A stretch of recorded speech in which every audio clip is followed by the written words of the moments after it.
पति पत्नी और वो। पति अभी नहा ही रहा था कि तभी फ़ोन पर मैसेज टोन बजी। पत्नी मोबाइल के पास में ही खड़ी थी। उसका ध्यान फ़ोन की तरफ गया। उसने सहज ही फ़ोन उठाकर मैसेज पढ़ा।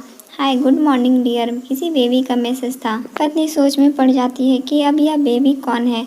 तब तक पति भी नहाकर बाहर आ चुका था। पत्नी उसे किसी बेबी का मैसेज आया है बताती है। पति मुस्कुरा देता है, फ़ोन उठाकर उस मैसेज का रिप्लाई करता है, hi baby how are you, और अपने काम में लग जाता है। इस रिप्लाई को भी पढ़ती है।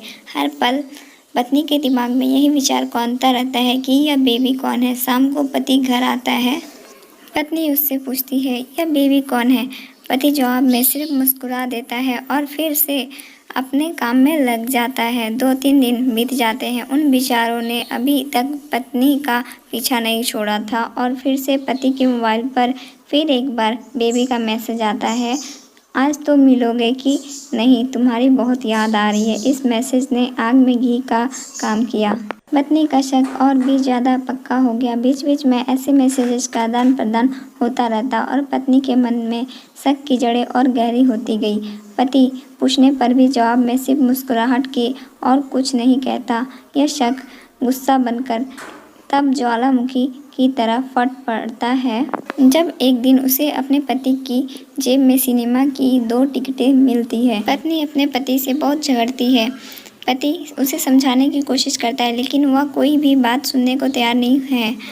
पति को भी उस पर गुस्सा आ जाता है और यह झगड़ा और भी ज़्यादा बढ़ जाता है। गुस्से में पति घर से बाहर निकल जाता है। पत्नी का गुस्सा पति से कई गुना ज़्यादा है। तुरंत वो अपना सारा सामान पैक करती है, एक चिट्ठी लिखती है कि मैं मायके जा रही हूँ हमेशा के लिए, और पति का घर छोड़कर चली जाती है। गुस्सा शांत होने पर जब पति घर आता है तो चिट्ठी पढ़कर उसके होश उड़ जाते हैं। 10 दिन बीत जाते हैं और गाँव के उस घर पर डोरबेल बजती है जहां पत्नी रहने चली गई है। पत्नी दरवाज़ा खोलती है।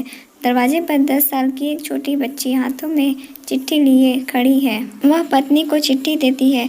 बच्ची से वह चिट्ठी लेकर पत्नी चिट्ठी खोलकर पढ़ती है, डियर वाइफ, जिस बेबी की वजह से हम दोनों में इतने झगड़े हुए और तुम हमारा घर छोड़कर यहाँ चली आई, यह बच्ची जो अभी तुम्हारे सामने खड़ी है वही बेबी है। अनाथ आश्रम की एक प्यारी बच्ची। इसी के साथ में बातें करता सिनेमा जाता था।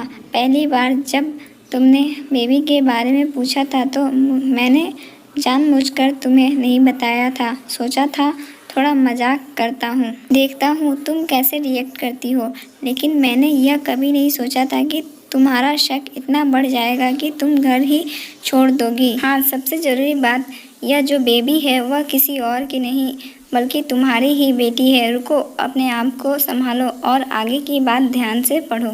हमारे शादी के 2 साल पहले की यह बात है। तुम अपने कॉलेज के लास्ट ईयर में थी। तुम्हारे प्रोफेसर ने नोट्स लेने के बहाने तुम्हें बुलाया था और तुम्हें चाय में इन नशीली दवा खिलाकर ना करने वाले काम किया था। इसमें तुमने कोई गलती नहीं की थी, लेकिन कुदरत ने अपना काम किया और तुम्हारे पेट में इस बेबी को डाल दिया। काफ़ी प्रयास करने पर भी अबॉर्शन नहीं हुआ तो तुम्हारे घर वालों ने समाज के डर से तुम्हें 6 महीने तक घर में ही रखा। तुम्हारे पिताजी खुद एक डॉक्टर है, इसलिए यह बिन मांगा बच्चा बड़ी आसानी से बिना किसी को कानो कान खबर हुए इस दुनिया में आया। भविष्य में तुम्हारी शादीशुदा जिंदगी में कोई प्रॉब्लम ना हो, इसलिए तुम्हारे पिता ने इस बच्चे को एक गांव के अनाथ आश्रम में छोड़ दिया। यह बच्चा मतलब यही बेबी जो अभी तुम्हारे सामने खड़ी है। अगर अभी भी विश्वास नहीं हो रहा है तो इस बच्ची के गाल का वो तिल देख लो जो शायद तुमने उसे आखिरी बार रोते हुए देखा होगा, या फिर अपने पिताजी से पूछ लो। पत्नी जल्दी से उस बच्ची को पास में लेकर उसके गालों का तिल देखती है। उसका मन भर आता है, उसकी आंखों में आंसू आ जाते हैं, लेकिन अभी भी चिट्ठी बाकी है, इसलिए वह आगे बढ़ती है। मुझे पता है अभी भी तुम्हारे मन में यह सवाल उठ रहा होगा कि यह सब मुझे कैसे पता।